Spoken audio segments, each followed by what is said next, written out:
예, 출애굽기 4장 18절부터 23절까지 한 절씩 교독하시겠습니다. 모세가 그의 장인 이드로에게 돌아가서 그에게 이르되 내가 애굽에 있는 형제들에게로 돌아가서 그들이 아직 살아 있는지 알아보려 하오니 나로 가게 하소서. 이드로가 모세에게 평안히 가라 하니라.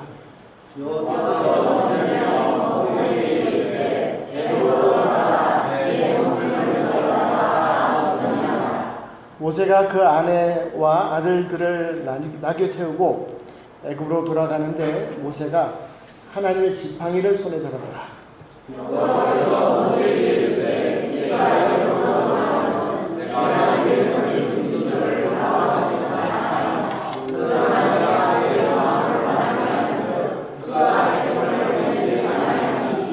너는 바로에게 이르기를 여호와의 말씀에 이스라엘은 내 아들 내 장자라. 내가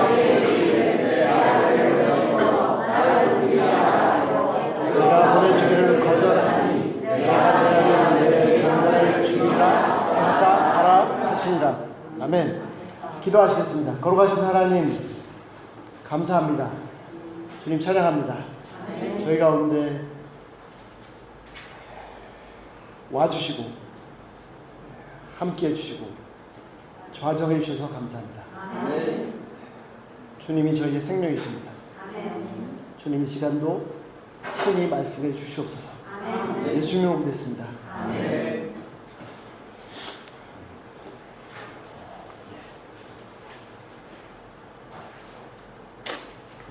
죄송합니다. 네. 자, 첫 번째는 먼저는요 본문을 짧지만 다 아시는 내용이지만 잠깐 살펴보시고, 자, 본문에서 중요한 내용, 핵심적인 내용 세 가지만 딱 살펴보겠습니다. 자, 출애굽기는 그 제목처럼 하나님께서 노예 생활하던 이스라엘 백성들을 구원하신 애굽에서 건져내신 사건입니다. 이 사건, 이 구원의 사건을 이루기 위해서 한 사람을 택하셨는데 그 사람이 모세입니다. 출애굽기 3장과 4장은 하나님께서 모세를 부르시는 과정을 아주 상세하게 설명하고 있습니다. 드디어 이제 모세가 결단을 하고 순종해서 가기로 합니다. 그 시작이 오늘 18절 말씀입니다. 자, 18절에 보시면요, 모세가 갈 때 먼저 함께 살던 장인한테 갔습니다. 그래서 제가 40년 만에 이제 한번 돌아가야 되겠습니다. 예. 내 형제들이 잘 지냈는지 아마 40년 동안 소식 다 끊고 살았던 것 같습니다. 예. 형제들도 모세가 죽었는지 살았는지 했겠죠. 예. 그렇게 하려고 하니까 보내주십시오 했더니 장인이 18절 끝에 평안히 가라 보내줬습니다. 19절 하나님께서 모세에게 말씀하십니다. 너를 노리던 자가 다 죽었느니라. 그러니까 돌아가라. 이 말씀을 통해서 볼 때 아마 모세의 마음속에는 조금이나마 그 두려움이 있었던 것 같습니다. 20절 보시죠. 그래서 이제 모세가 아내와 아들 둘 데리고 나귀에 태우고 돌아갑니다. 80 먹은 할아버지가 자기 아내와 아들 둘 데리고 갑니다. 그런데 20절에 뭐라고 되어 있습니까? 모세가 손에 뭘 잡았다고요? 하나님의 지팡이를 잡았다. 이게 중요합니다. 자, 그리고 가는데, 자, 오늘 본문 핵심 내용입니다. 하나님께서 모세에게 아주 상세하게 말씀해 주십니다. 자, 보시죠. 21절 보시겠습니다. 모세에게 이르시되, 자, 애굽에 돌아가거든 내가 네 손에, 하나님께서 모세 손에 주신 그 이적들을 다 바로 앞에서, 황제 앞에서, 애굽의 왕 앞에서 다 행해라, 보여줘라. 예. 그런데 그렇게 보여주면 이 황제가 놀래가지고 기겁해서 알았습니다, 잘못했습니다, 다 데려가십시오 라고 하는 게 아니고 오히려 더더욱 마음이 완악해져 가지고 절대로 보내주지 않을 것이다. 22절. 예. 그러니까 너는 그 황제 앞에 가서 얘기해라. 뭐라고 얘기합니까? 이스라엘은 하나님께서 말씀하셨는데 이스라엘은 내 아들이고 내 장자다 라고 말씀하셨다라고 꼭 전해라. 그리고 23절 이 불쌍한 노예 백성을 보내라가 아니라 내 아들을 보내라라고 말씀하셨다. 그래서 나를 섬기게 하라고 말씀하셨다. 그러나 그렇게 전에도 절대 보내주지 않을 것인데 결국 하나님께서 바로의 아들을 죽이겠다라고 말씀하셨다. 이 내용을 전하라고 하셨습니다. 자, 이것이 오늘 본문의 줄거리입니다. 내용입니다. 자, 하나씩 살펴보시죠. 첫 번째 서론입니다. 첫 번째. 자, 아까 모세가 가는데 한번 그림을 그려보십시오. 그 당시 세계에서 가장 강력한 나라, 지금 미국보다도 더 강한 나라, 애굽을 향해서 가는 목적이 뭐냐면 거기서 노예 생활하는 한 사람이 아니라 한 민족을 구원하기 위해서 갑니다. 그런데 어떻게 갑니까? 한 민족을 구원하기 위해서 가는데 장군 모세가 가는데 그 뒤에 군사가 수백만 있고 기마병이 말을 탄 기마병이 있고 전차병이 있고 떼거리로 몰려갑니까? 그 당시 가장 강력한 애굽으로부터 한 민족을 구원하기 위해서 가는데 80먹은 할아버지가 양치다가 80먹은 할아버지 지팡이를 짚고 자기 아내하고 애 둘 데리고 들어갑니다. 상상이 되십니까? 구원하기는커녕 자기 자신과 자기 식구들이나 잘 살릴 수 있을지 모르겠습니다. 그런데 어떻게 됐다고요? 그 80 먹은 할아버지 손에 지팡이 하나 잡혀 있는데 그게 무슨 지팡이입니까? 하나님의 권능의 지팡이입니다. 수백만 대군을 데리고 하는 거 아니에요. 중요한 것이 뭐냐면 그 손에 하나님의 권능의 지팡이가 잡혀 있다는 거죠. 자, 그런데 죄송합니다. 네 가지가 있습니다. 자, 첫 번째, 하나님의 권능의 지팡이. 이 하나님의 권능의 지팡이로 애굽이 다 그 세계 최강대국이 다 멸망했습니다. 중간에 재앙이 내릴 때 중간에 바로의 신하들이 바로한테 황제한테 말합니다. 바로시여, 황제시여, 이 나라가 망한 줄을 알지 못하시나이까? 그 지팡이. 그러면 잘 됐네요. 저도 아무것도 없지만 그 모세 지팡이 지금 그 모세 지팡이 어디 있을까요? 한 3,500년 전경에 모세가 썼던 그 지팡이 어디 있을까요? 좀 찾아봤으면 좋겠습니다. 이스라엘 지방을 찾든지 뒤져가지고 고고학 학자 동원해서 지질학자 동원해서 찾아내서 그 지팡이를 제가 쓰면 제가 막 온천을 다 휘젓고 달릴 수 있지 않을까요? 그럴까요? 아닙니다. 그거는 미신입니다. 하나님의 모세 손에 잡힌 하나님의 지팡이는 하나님께 쓰시겠다는 거지 그 지팡이 자체가 권능이 아니에요. 하나님께서 함께 하십니다.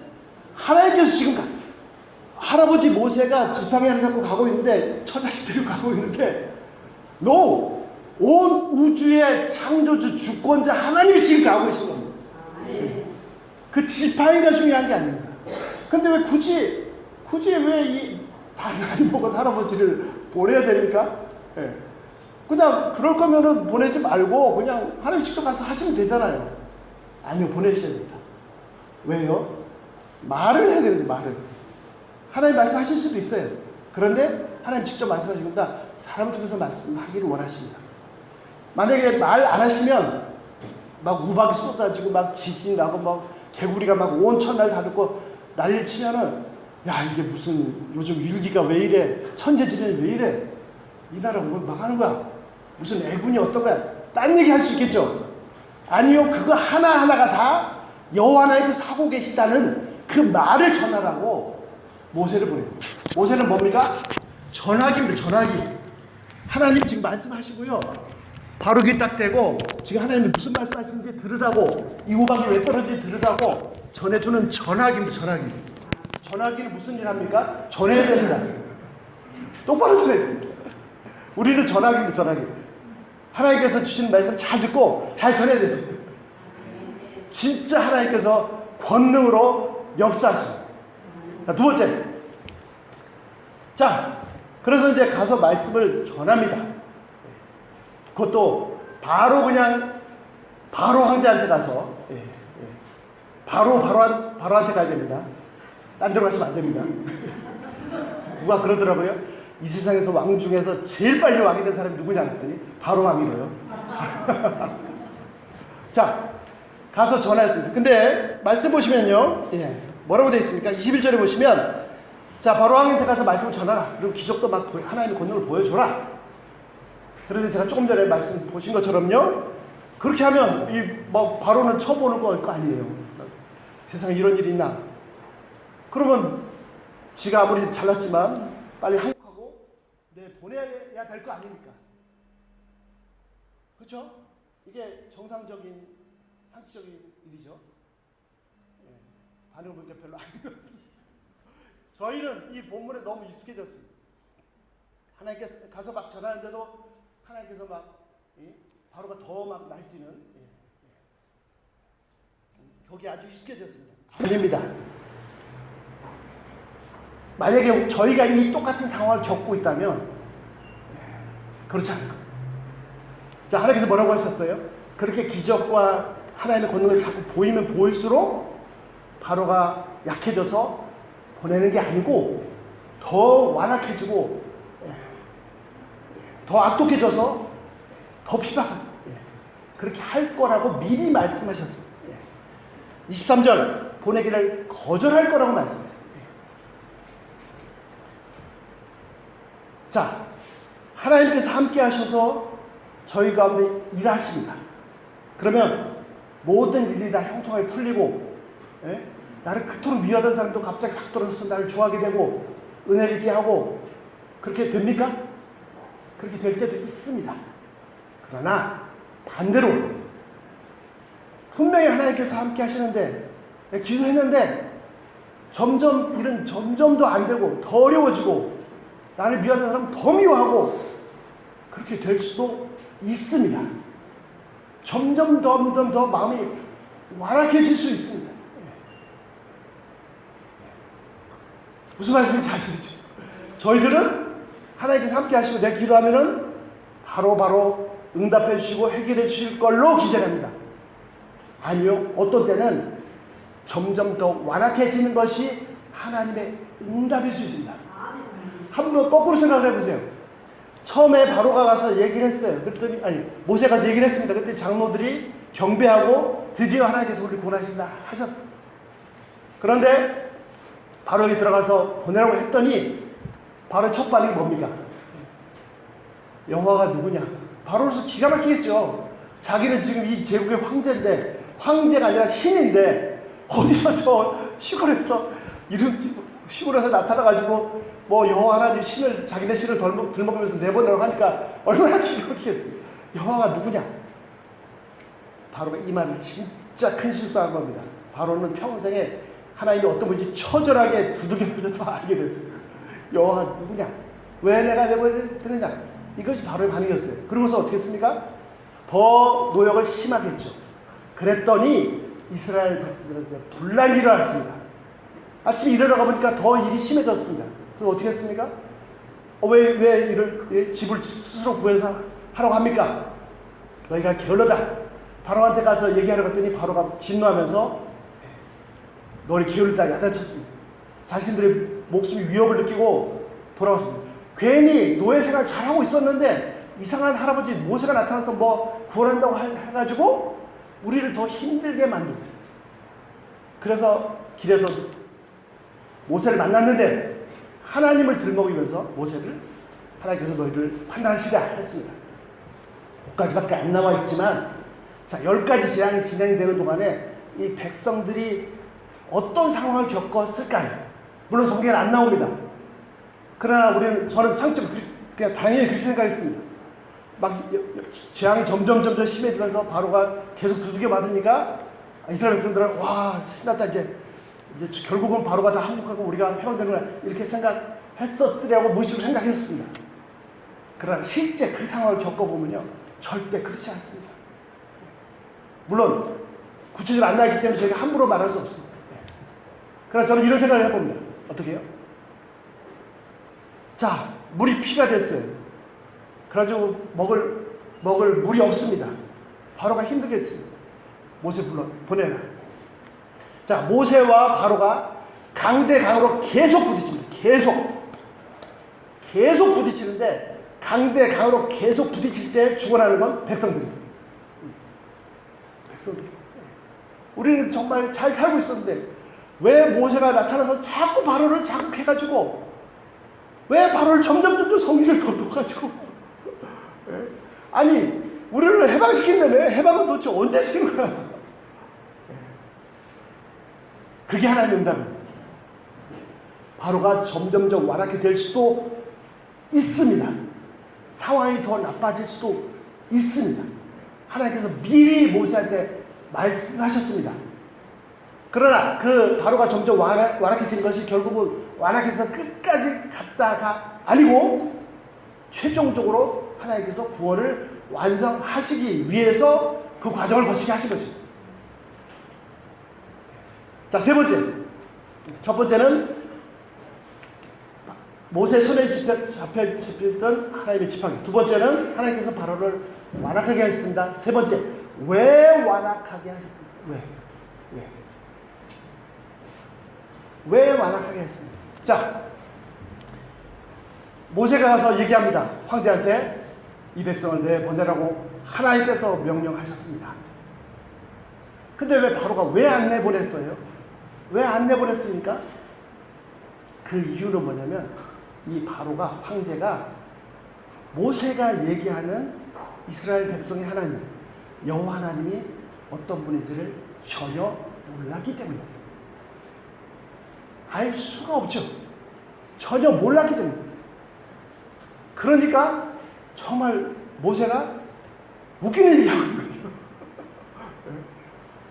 웃기는 얘기하는 거지. 이 사람들을, 이 너희들, 이 아까운 능력을 왜 내보내? 절대 내보낼 이유 없어. 왜요?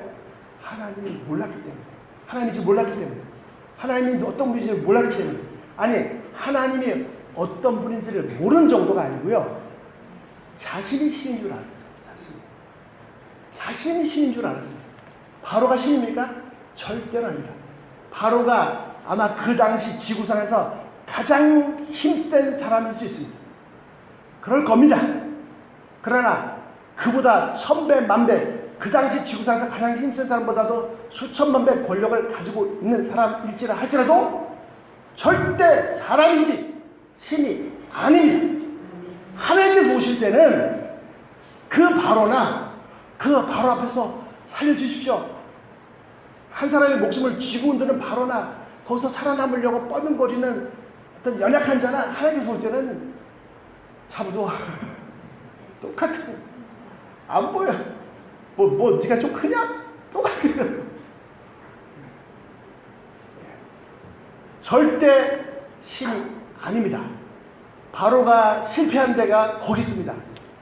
그 여호와 하나님이 진짜 하나님이 이 우주의 창조 진짜 하나님이 어떤 실체인지 그분이 어떤 분이신지를 전혀 개념이 없었기 때문에 자기 같은 존재가 신인 줄 착각하고 있었기 때문에 아니 사단한테 완벽하게 속고 있었기 때문에 그래서 하나님께서 바로한테 참 하나님이 어떤 분이신지를 알려주십니다. 알려주시는데 어떻게 알려주십니까? 모세가 가서 황제 바로 이러면 그래도 나도 옛날에 황제 후보였어. 자네 후배 같은데 이거 내가 좀 알려줄게. 자 성경 가져와. 그래서 바로 놓고 성경 공부해서 알려주면 알아듣겠습니다.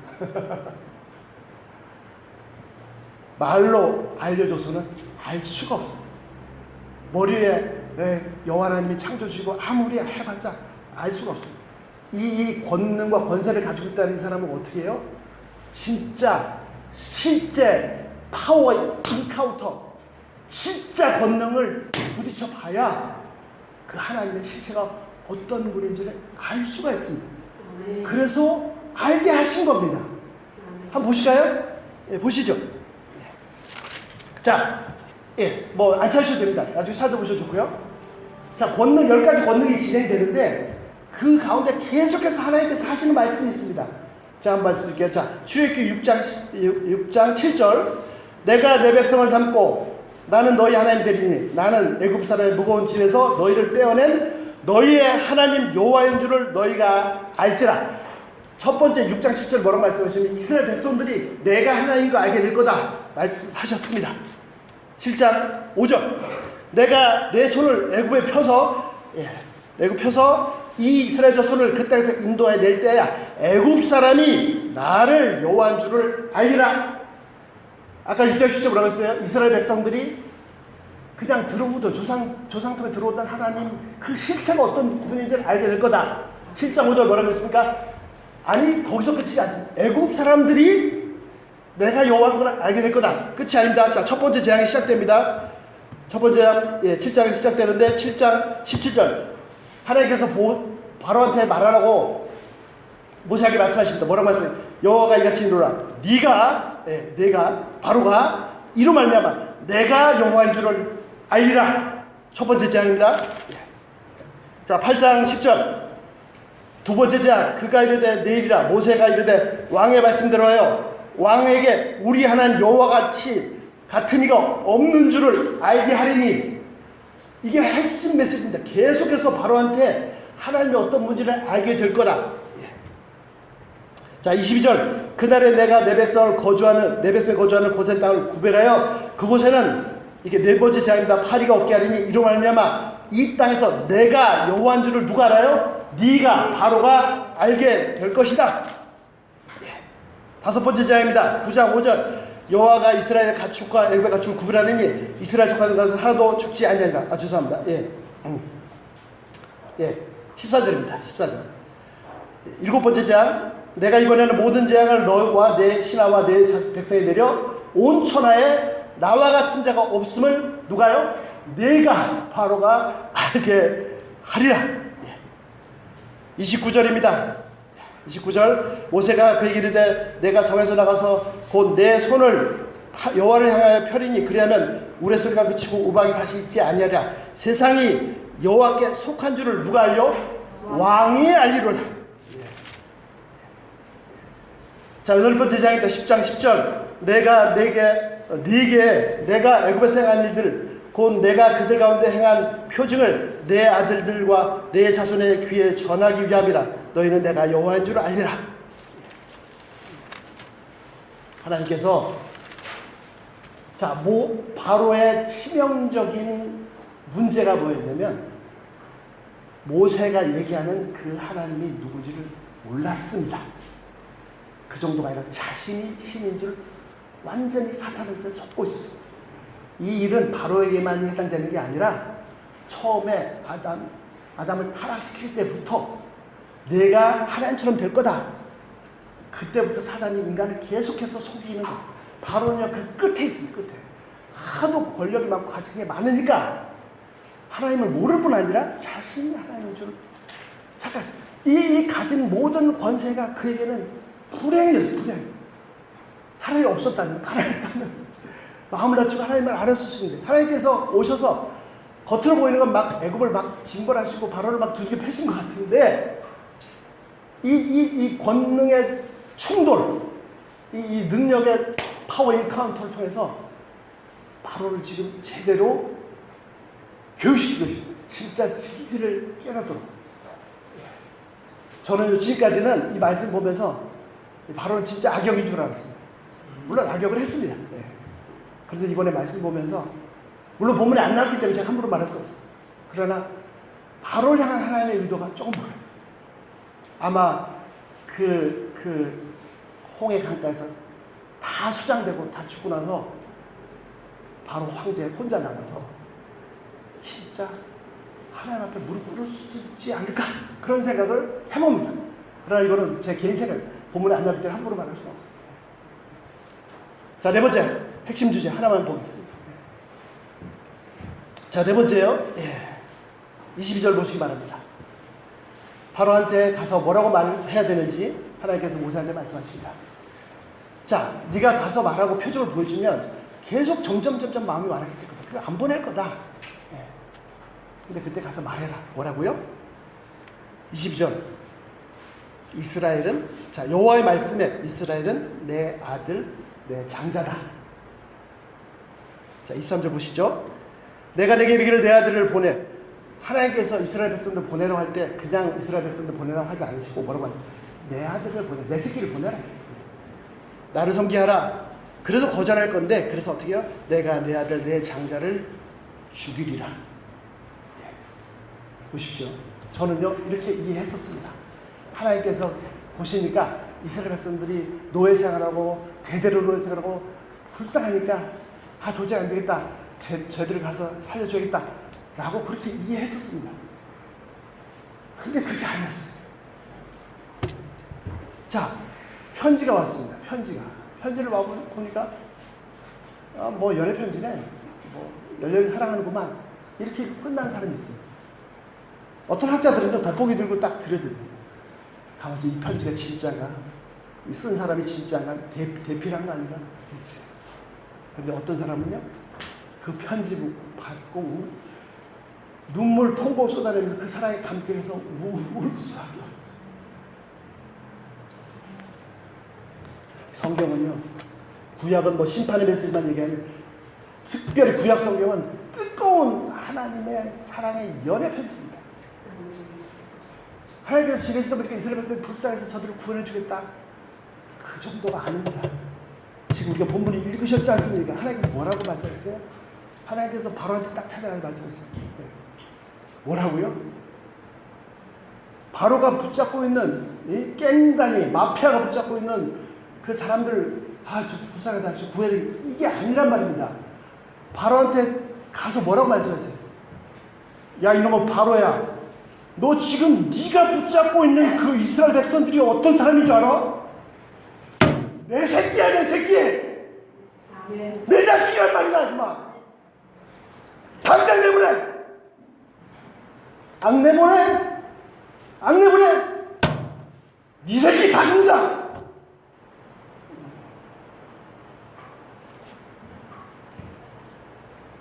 하나님은 우리 한 사람 한 사람을 정말 미치도록 사랑합니다. 내가 죄악에 져서, 사단에 져서 죄의 종로를 타고 범죄함으로 막 징벌을 받아서 온갖 어려움 다 겪고 살 때 하나님께서 불쌍하다, 저놈 구원해 주겠다. 그게 아니라니까요. 사단한테 가서 이놈 자식이 네가 지금 네 죄로 누구를 위협하는 줄 알아? 내 자식이야, 이놈아. 너 다 죽었어.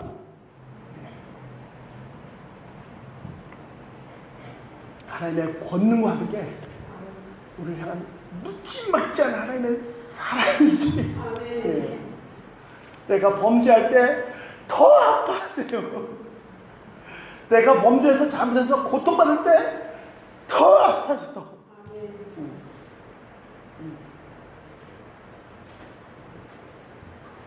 이 사랑에 참기시기 바랍니다. 이 사랑에 항복하시고, 이 사랑 마음껏 받으시고 누리시고 감격하시고, 또 그렇게 주님 사랑하시고. 야, 이스라엘 내보내. 그렇게 안 했거든요. 내 자식 내보내라, 이놈아. 여러분 생각해 보세요. 마피아가 내 자식 붙잡고서 이 제정신 부모가 있겠습니까? 네. 가서 막 요소를 해야지.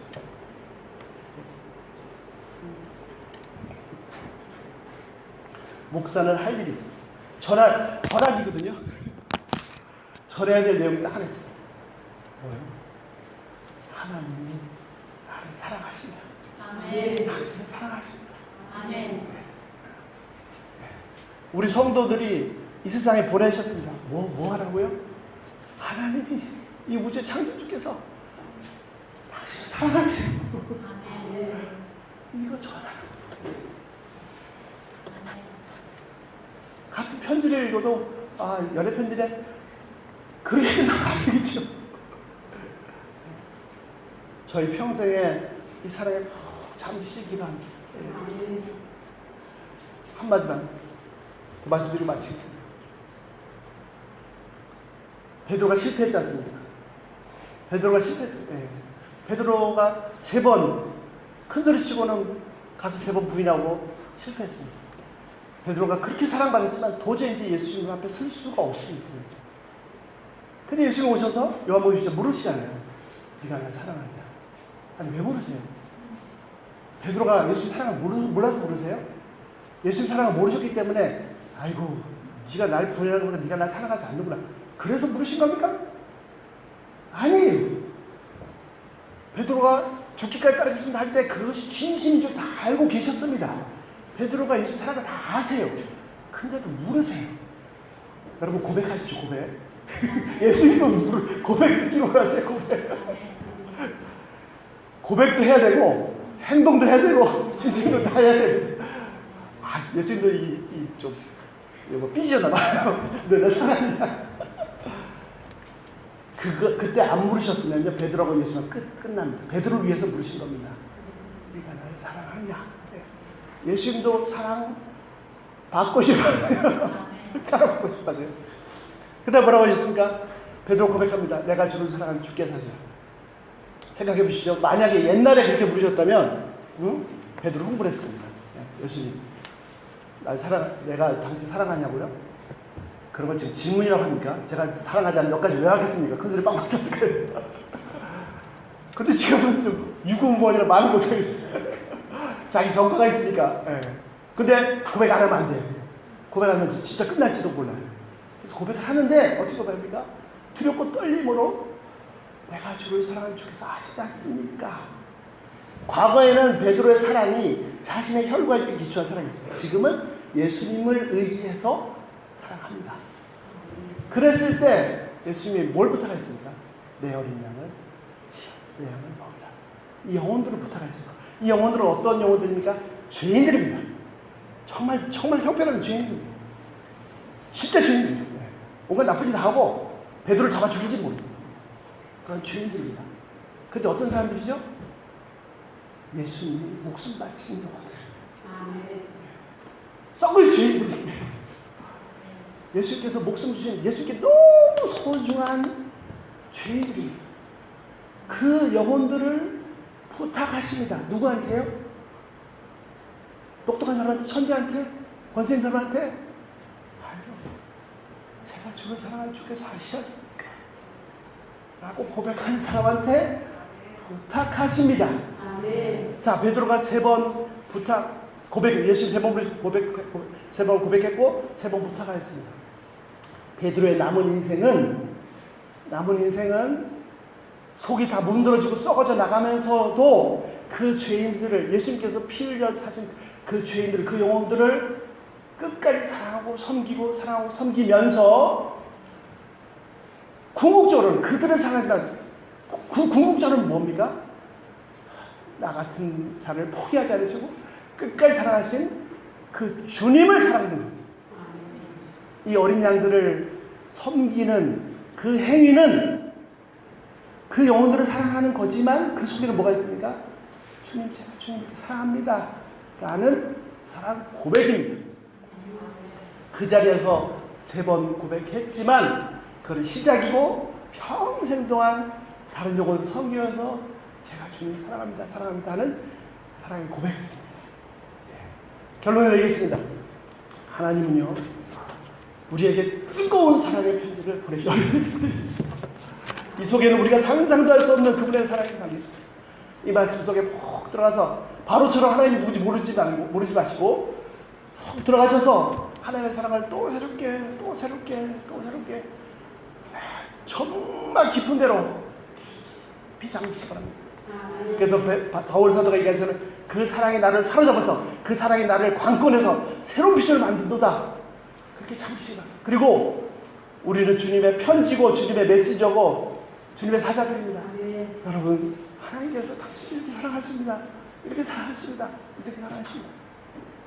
이 고귀한 하나님의 사랑의 사도의 삶을 사시길 기도합니다. 그러기 위해서 먼저 주님의 사랑에 깊이 잠기시길 기도합니다. 우리 같이 기도하겠습니다.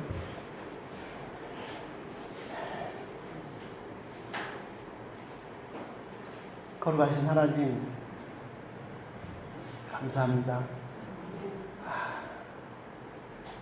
정말 이 인간이라는 게 뭡니까? 피조물, 먼지도 안 되는, 아니 마이크로도 안 되는, 코로나 바이러스도 안 되는, 진짜 아무것도 아닌, 잠깐 있다 사라져버리는 그런 존재들입니다. 근데 왜 이렇게 미치도록 사랑하십니까?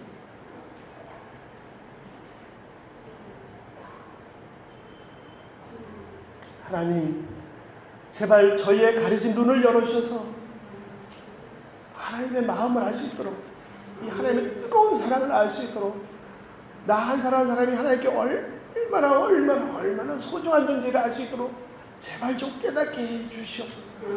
그 사랑으로 나를 휘감으시고 덮으시고 그 사랑에 푹 잠기게 하여 주시옵소서.